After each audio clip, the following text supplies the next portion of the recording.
పవిత్రతకు ఆధ్యాత్మికతకు సేవా మార్గానికి పవిత్ర రంజాన్ మాసం ఎంతో ప్రాముఖ్యమని పాలకొల్లు ఎమ్మెల్యే నిమ్మల రామానాయుడు అన్నారు.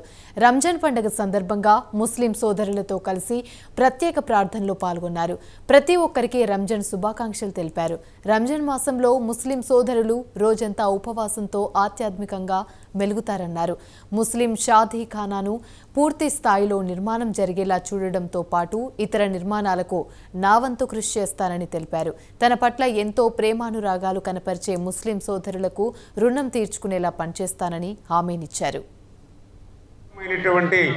రంజాన్ సందర్భంగా మిమ్మల్ని అందరినీ కూడా కలుసుకోవడం నా అదృష్టంగా నేను భావిస్తూ భవిష్యత్తులో కూడా మరి ఏదైతే మీ అందరి రుణం తీర్చుకునేటువంటి విధంగా నేను కూడా ఎప్పుడు కూడా ఉంటాననే విషయాన్ని కూడా ఈ సందర్భంగా మీ అందరికీ కూడా తెలియజేసుకుంటూ మనసుల్లో ఏదైతే ఇంకా ఇక్కడ పెద్ద ఎత్తున ఏదైతే నిర్మాణాలు జరగాలనుకుంటూ ఉన్నారో అత్యంత సుందరంగా ఇవన్నీ కూడా నిర్మాణాలు ఈ సంవత్సరంలోనే పూర్తవ్వాలని మీ తరపున కూడా నేను అల్లాను కూడా నేను కూడా ప్రార్థిస్తూ ఉన్నా. సోదరులకు సోదరీమణులకు అందరికీ కూడా ముందుగా రంజాన్ శుభాకాంక్షలు మీ అందరికీ కూడా తెలియజేసుకుంటూ ఉన్నా.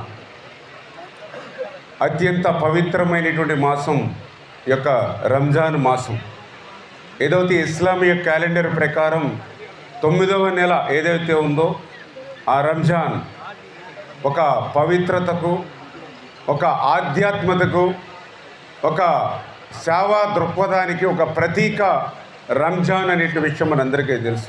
అందులో కూడా ప్రత్యేకించి అత్యంత పవిత్రమైనటువంటి ఖురాన్ గ్రంథం ఏదైతే ఉందో ఆ ఖురాన్ గ్రంథం కూడా ఈ రంజాన్ మాసంలోనే మరి ఆవిష్కరించడం కూడా మనందరికీ తెలుసు. అటువంటి అత్యంత పవిత్రమైనటువంటి రంజాన్ సందర్భంగా మిమ్మల్ని అందరినీ కూడా కలుసుకోవడం నా అదృష్టంగా నేను భావిస్తూ భవిష్యత్తులో కూడా మరి ఏదైతే మీ అందరి రుణం తీర్చుకునేటువంటి విధంగా నేను కూడా ఎప్పుడు కూడా ఉంటాననే విషయాన్ని కూడా ఈ సందర్భంగా మీ అందరికీ కూడా తెలియజేసుకుంటూ మనసుల్లో ఏదైతే ఇంకా ఇక్కడ పెద్ద ఎత్తున ఏదైతే నిర్మాణాలు జరగాలనుకుంటూ ఉన్నారో అత్యంత సుందరంగా ఇవన్నీ కూడా నిర్మాణాలు ఈ సంవత్సరంలోనే పూర్తవ్వాలని మీ తరపున కూడా నేను అల్లాను కూడా నేను కూడా